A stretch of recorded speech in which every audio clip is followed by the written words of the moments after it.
इतनी ठंड में तो मेरी कपकपी छूट रही है। और झलकारी को देखा, उसे देखकर तो लगता ही नहीं कि मानो ठंड हो रही हो।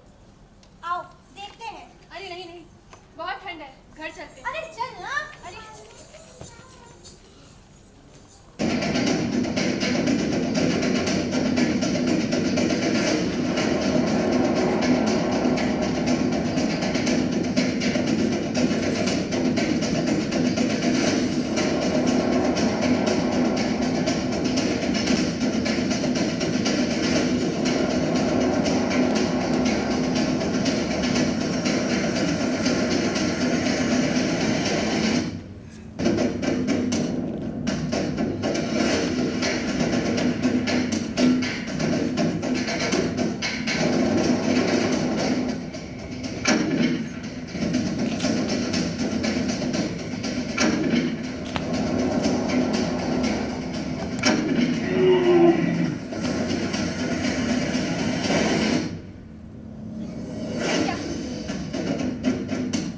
किसी जानवर को लग गई।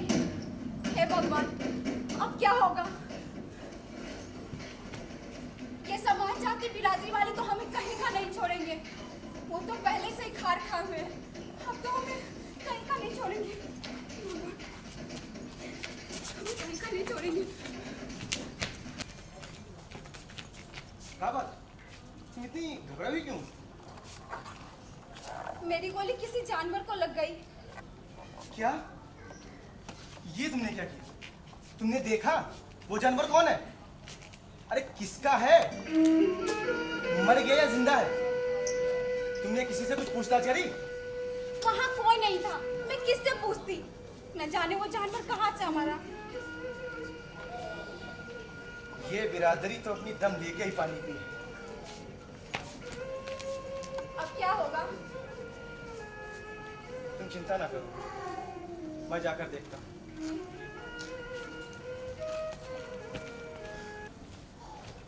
अरे पूरन भैया, अरे भैया रुको रुको।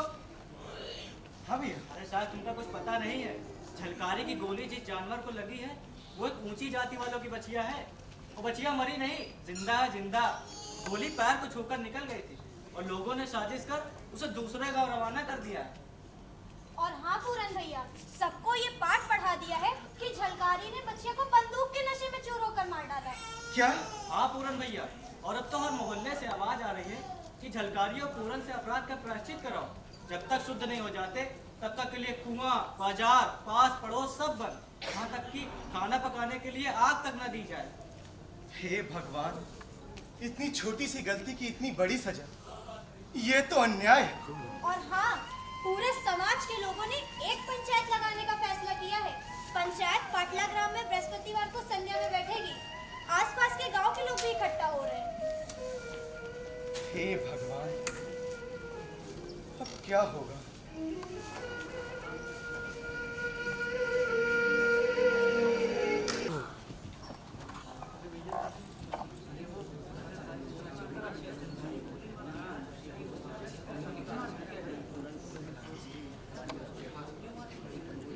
मर्द चूड़ियां पहनेंगे, औरतें मलखम करेंगी। बंदूक के नशे में आंखें भी मिच गई। राम राम राम राम राम। अरे सरपंच जी, पाप, महापाप, घोर पाप। सरपंच जी, घोर पाप। क्यों माते?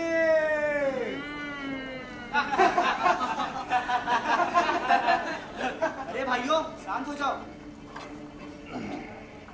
पंच सरकार की जय हो।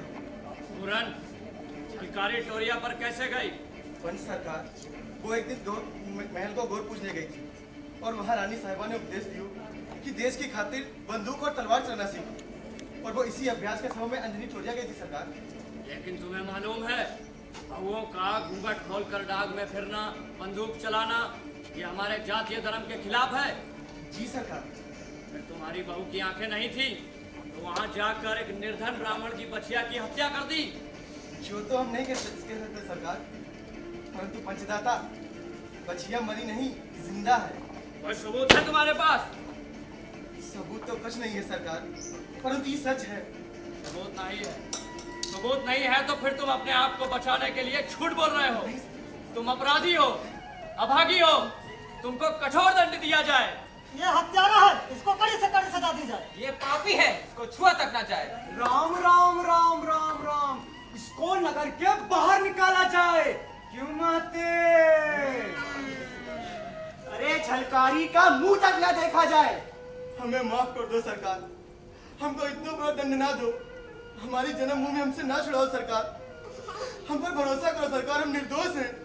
ये हत्यारा है, नहीं सरकार, इसका बहिष्कार किया जाए। हाँ ठीक है, शांत हो जाओ, शांत हो जाओ।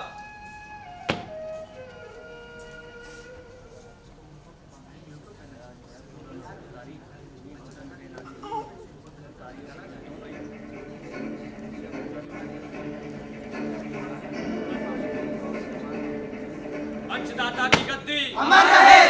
हम सरपंचों ने ये सोचा विचारा और इस निर्णय पर पहुंचे कि ये सत्य है, झलकारी ने ही बछिया को गोली मारी और वो मर गई। चूंकि गौ हत्या महापाप है, इसके लिए अगर नरक भी दिया जाए तो कम है। इसलिए हमारे जातीय धर्म व नियम के अनुसार पूरन और झलकारी दोनों ही कठोर दंड के भागी हैं। अतः इनका जातीय बहिष्कार तो किया ही जाता है, साथ ही ये इत्तला भी दी जाती है कि 24 घंटे के भीतर झांसी से अपना मुंह काला कर जाएं और फिर कभी अपना मुंह न दिखाएं। सरकार, हमें माफ कर दो सरकार। हमारा फैसला अटल है, हम तुम्हारा मुंह भी नहीं देखना चाहते। सरकार, सरकार,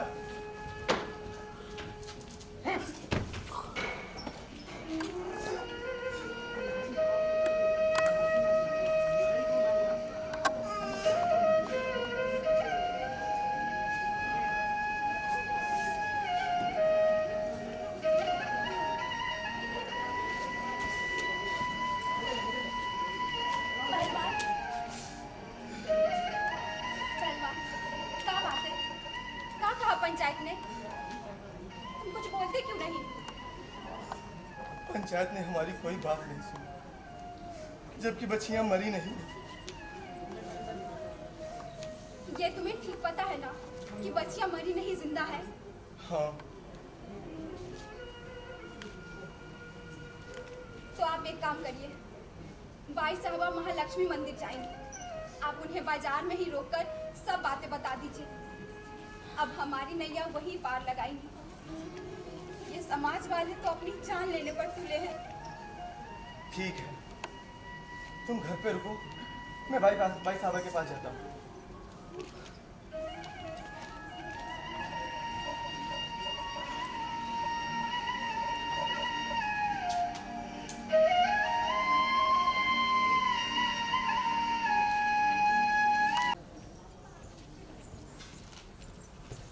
भाई साहिबा रक्षा करें, भाई साहिबा रक्षा करें, बहुत बड़ा अन्याय हो गया भाई साहिबा।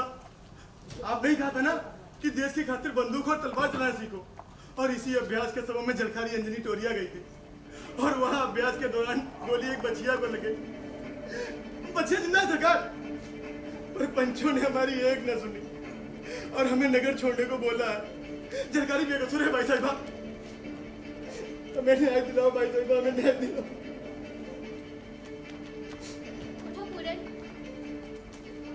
पर मेरी समझ नहीं आ रहा कि समाज और जाति बिरादरी के निर्णय का उल्लंघन कैसे करूं? झलकारी मेरी बहन की तरह है। सरकार, हम दोनों को आज ही नगर छोड़ने को बोला है। नहीं, तुम नगर नहीं छोड़ोगे, हम इसकी जांच करेंगे अभी इसी वक्त। सिपाही जी सरकार। पूरन के समाज के मुखिया और जिस ब्राह्मण की बच्चियां मरी है उसे तुरंत हमारे सामने पेश किया जाए। जी महारानी साहिबा, मैं अभी हाजिर करता हूँ। पूरन, तब तक तुम यहीं पर प्रतीक्षा करिए, हम पूजा करके आते हैं। जी भाई साहिबा।